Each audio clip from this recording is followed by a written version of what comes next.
Le financement basé sur les résultats, FBR, une alternative prometteuse pour le secteur de la santé.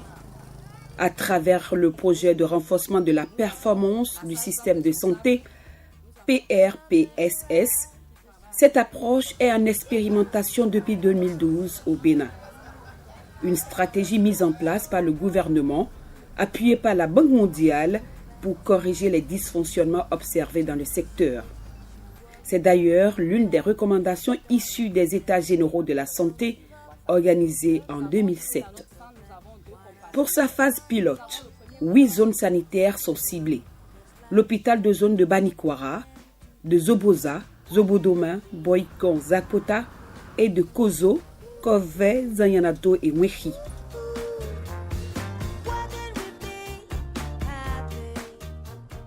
Après 4 années d'expérimentation, les résultats ont comblé les attentes.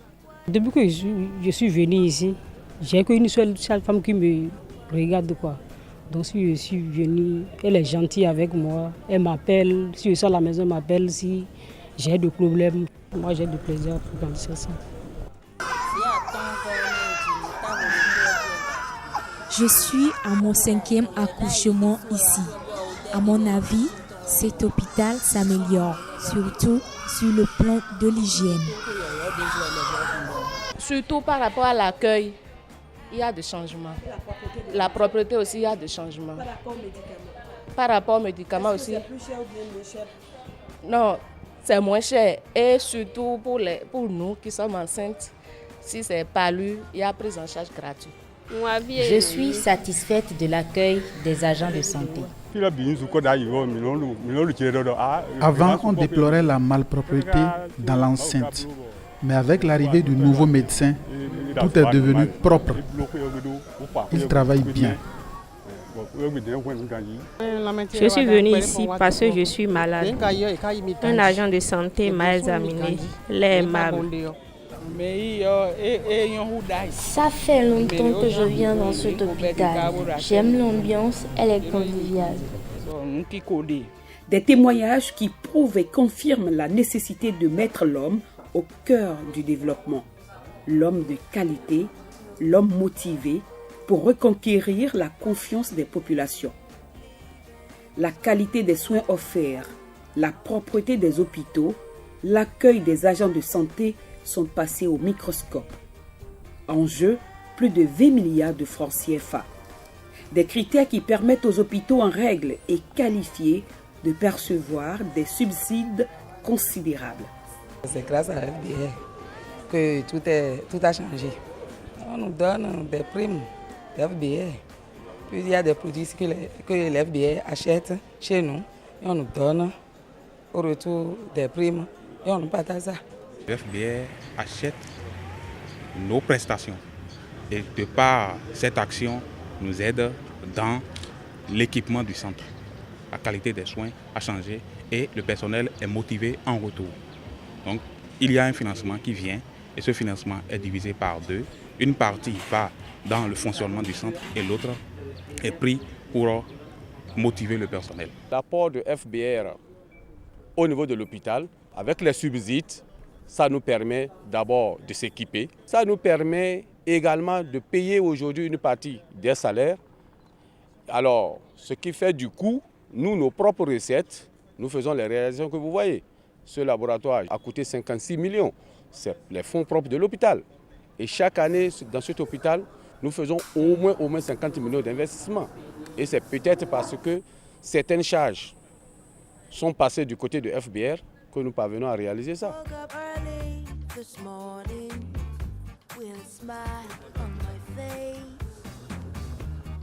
Pour parvenir à ces résultats élogieux, élus locaux et relais communautaires assurent la veille citoyenne.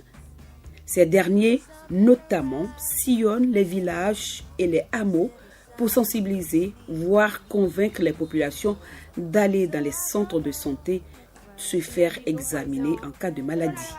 Au village, on fait des sensibilisations sur les maladies infantiles, surtout mortelles. On fait des visites à domicile. On fait des suivis des femmes enceintes. suivi des nouveaux-nés et des accouchés. On fait IEC, causerie éducative. Depuis 2013 que nous avons commencé, la qualité des soins s'est améliorée progressivement au fil des enquêtes. Du fait que les agents de santé donc, ont le feedback et ils savent donc que désormais, grâce au FBR, ils sont suivis. On apprécie ça beaucoup parce que ça nous permet de bien travailler, de faire bien la sensibilisation dans les milieux ruraux. Il y a moins de malades, il y a beaucoup de santé aussi et il y a une satisfaction totale au niveau des bénéficiaires.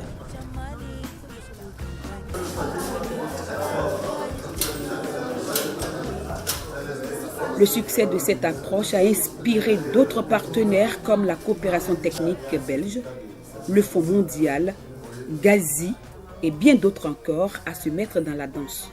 Ainsi, le Bénin est passé à une échelle plus grande.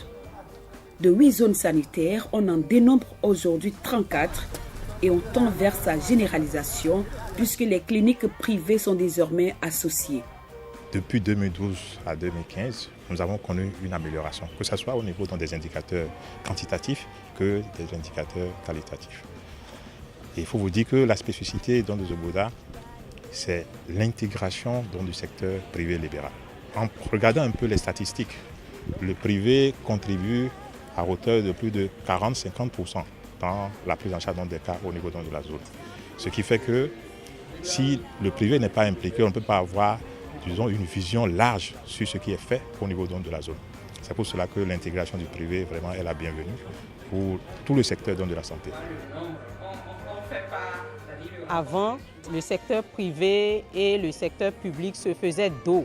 C'est comme si c'était une concurrence. Quand vous évacuez un patient vers un centre public, on leur demande mais pourquoi vous traînez dans les cabinets, un peu comme si nous n'avons pas le droit d'assister.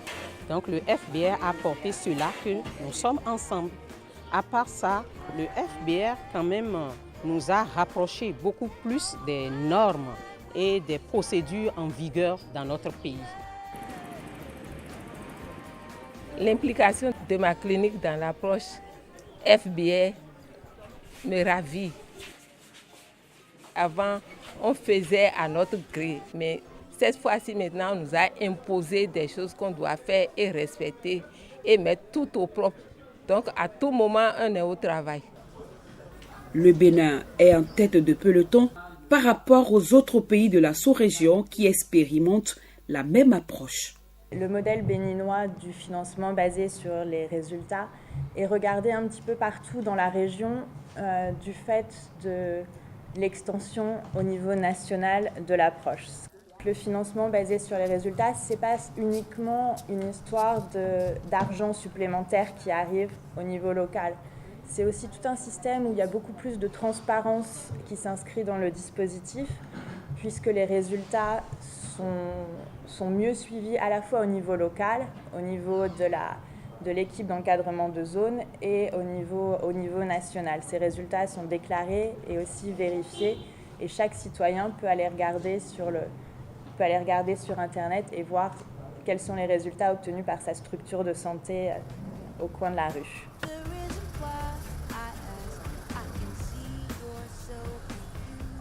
La descente de la délégation de la Banque mondiale dans les zones sanitaires bénéficiaires du projet de renforcement de la performance du système de santé PRPSS lui a permis de voir les acquis grâce au FBR.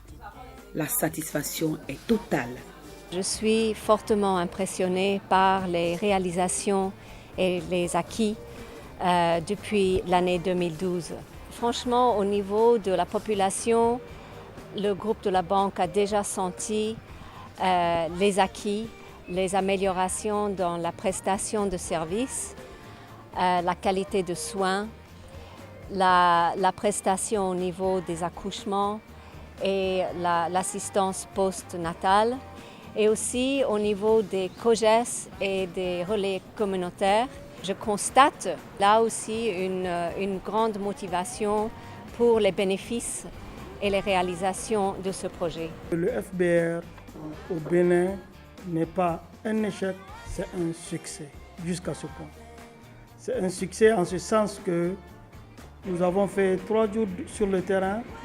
Nous avons vu des hommes et des femmes engagés en train de travailler. Nous avons vu des hommes et des femmes en train de produire des résultats et c'est ce que nous voulons.